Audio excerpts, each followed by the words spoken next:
بسم اللہ الرحمن الرحیم۔ آج آپ لوگوں کے سامنے ایک اہم مسئلہ ہے جو ہمارے ہندوستان کے اندر اور کئی ساری ریاستوں کے اندر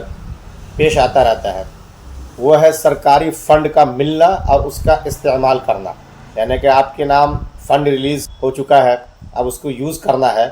تو آپ اس میں کتنا آزاد ہیں اور کتنے پابند، یہ سوال ہے۔ اب جیسے بہار کے اندر اندرا آواس یوجنا چلا کرتا تھا ایک، جس کا نام بدل کر کے 2016 میں پردھان منتری یوجنا کر دیا گیا ہے، تو اس کے تحت وہ ضرورت مند غریب افراد جن کے پاس پختہ مکان نہیں ہوتے، ان کو سرکار تحقیق کرنے کے بعد اس شرط کے ساتھ پیسے دیتی ہے، فنڈ دیتی ہے کہ بھائی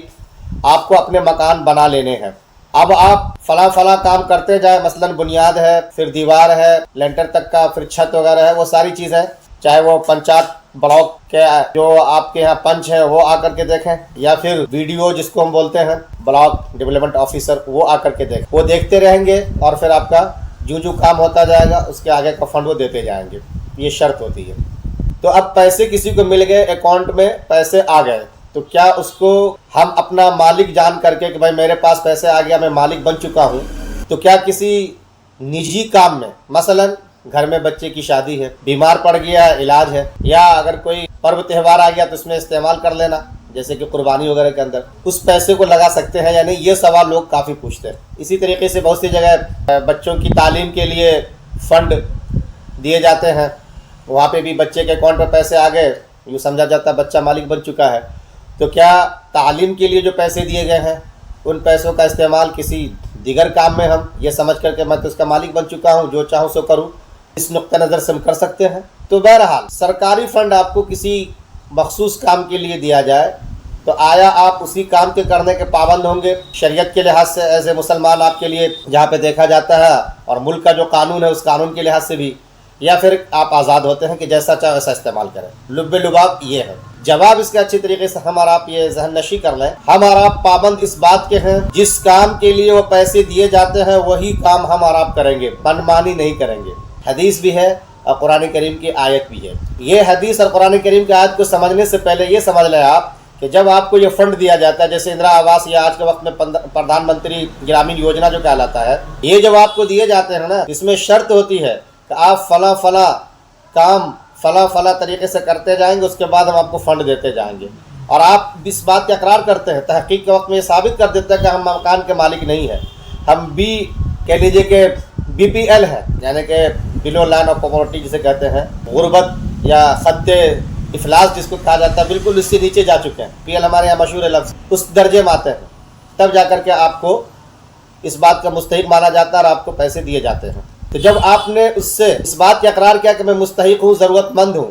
اور آپ کو اس نے پیسے دیے، اس نے بھی یہ شرط لگا دی کہ یہ پیسے آپ استعمال کریں گے کام کرنے کے لیے، جو کام کرتے جائیں گے تو ہم دیتے جائیں گے، تو گویا دونوں آدمی کا ایک طریقے سے معاہدہ ہو چکا ہے۔ اس نے جو شرط لگائی ہے غریب ہونا، اس پہ آپ کھڑے اترے ہیں، اور پھر اس نے پیسے جو آپ کو دیے ہیں خرچ کرنے کے لیے، تو وہ شرط لگا دیا کہ آپ کو فلاں کام کرتے جانا تب ہم پیسے دیں گے آپ کو، اس شرط پہ بھی آپ اتر رہے ہیں۔ تو حدیث کے اندر ہے کہ المسلمون علی شروطہم، مسلمان ہمیشہ شرطوں کا جو معاہدہ اور کمٹمنٹ کرتا ہے اس کا پابند ہوا کرتا ہے، الا شرطا اذا احل حلالا او حرم حلالا، کے الفاظ آئے ہیں آپ دیکھ لیں۔ ہاں اگر کوئی ایسی شرط آ جائے جس سے کسی حلال کو حرام کرنا پڑ جائے یا حرام چیز کو حلال کرنا پڑ جائے، تو پھر ایسے وقت میں اس شرط سے ہم بچیں گے، اس سے اوائڈ کریں گے، اس کو ہم پاس آؤٹ کر سکتے ہیں۔ لیکن جب شرط ایسی ہے کہ جس کے اندر کسی حرام کا مسئلہ نہیں آتا تو اس شرط کے ہمارا پابند ہوں گے۔ یہاں پہ جو شرط آپ نے لگایا کہ میں غریب ہوں، میرے پاس مکان نہیں ہے، اس کو سرکار نے لیا اور کہا کہ ٹھیک ہے اس کو پیسے دیا جائے، اور وہ کہہ رہا ہے کہ فلاں طریقے سے کام کرتے جائیں گے تو میں اگلا پیسہ دوں گا، اس بات کا آپ بھی اقرار کر لیتے ہیں کہ ٹھیک ہے میں کام کرتا جاؤں گا، مجھے دیتے جائے۔ اب اس درمیان جو شرط بندی ہے یا ٹرسٹ پیدا ہوا ہے، یہ ایک طرح سے امانت ہے۔ ایک تو شرط کے مطابق آپ کو اترنا ہے، اور امانت میں بھی قرآن نے کیا کہا، ان اللہ یأمرکم ان تؤدوا الامانات الی اہلھا، یہ اللہ کا حکم ہے کہ امانت کو جہاں پہنچنا چاہیے وہاں پہنچاؤ، تو اس کے خلاف بھی آپ نہیں کر سکتے۔ پلس آپ نے سرکار سے وعدہ کر لیا ہے تو آپ دھوکہ نہیں دے سکتے کہ آپ وہ کام کرنے کے بجائے کوئی دوسرا کام کر لیں۔ حدیث میں من غش فلیس منا، کہ جو دھوکہ دے وہ ہم میں سے نہیں، وہ مسلمان کیسا؟ یہ ساری احادیث کو دیکھ لیں آپ،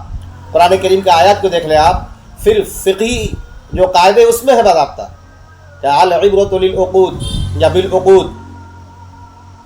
للمقاصد والمعانی لا للالفاظ والمبانی، کہ اعتبار ان جگہوں پر جو مقصد ہے ان کا کیا جاتا ہے کب؟ جب دو آدمی کے بیچ میں کمٹمنٹ ہو، کچھ معاہدے ہو، نہ کہ لفظوں کا۔ یہاں پہ اصل مقصود ہے پیسے جو آپ کو دیے جا رہے ہیں آپ مکان اس سے بنائیں، نہ یہ کہ ہم مالک بن گئے ہیں، ہمارے اکاؤنٹ میں آ گیا ہے، ہم مالک بننے کے بعد جیسا استعمال کرنا چاہے ویسا استعمال کر لیں، یہ نہیں دیکھا جائے گا آپ کا۔ تو یہ ساری باتیں احادیث میں، قرآن میں، قواعد کے اندر جا کے آپ دیکھیں گے تو یہ آپ اس بات کا پابند بناتی ہیں کہ آپ اس پیسے کا استعمال گھر بنانے میں کریں گے، اس سے ہٹ کر کے چاہے قربانی میں لگائے، شادی بیاہ میں لگائے، علاج میں لگائے، یا بچے کی پڑھائی میں لگائے، کسی میں لگائے، آپ کو اس کی اجازت نہیں ملے گی، کیونکہ قانوناً بھی یہ چیز جرم مانی گئی ہے۔ اگر کوئی اس کے خلاف کرتا پکڑا جائے گا تو اگلا فنڈ روک دیتے ہیں وہ۔ اور مس اپروپریشن آف فنڈز جو کہا گیا ہے کہ یعنی کہ مس یوز آف فنڈ، جو 1981 کا جو دفعہ اور ایکٹ ہے اس کے خلاف بھی ہو جاتا ہے، اس میں سزا بھی ہو سکتا ہے، غبن کرنے کے نتیجے میں کہہ لیجیے، اور سزا ہونے کے ساتھ ساتھ جرمانہ بھی ہو سکتا ہے آپ کے لیے۔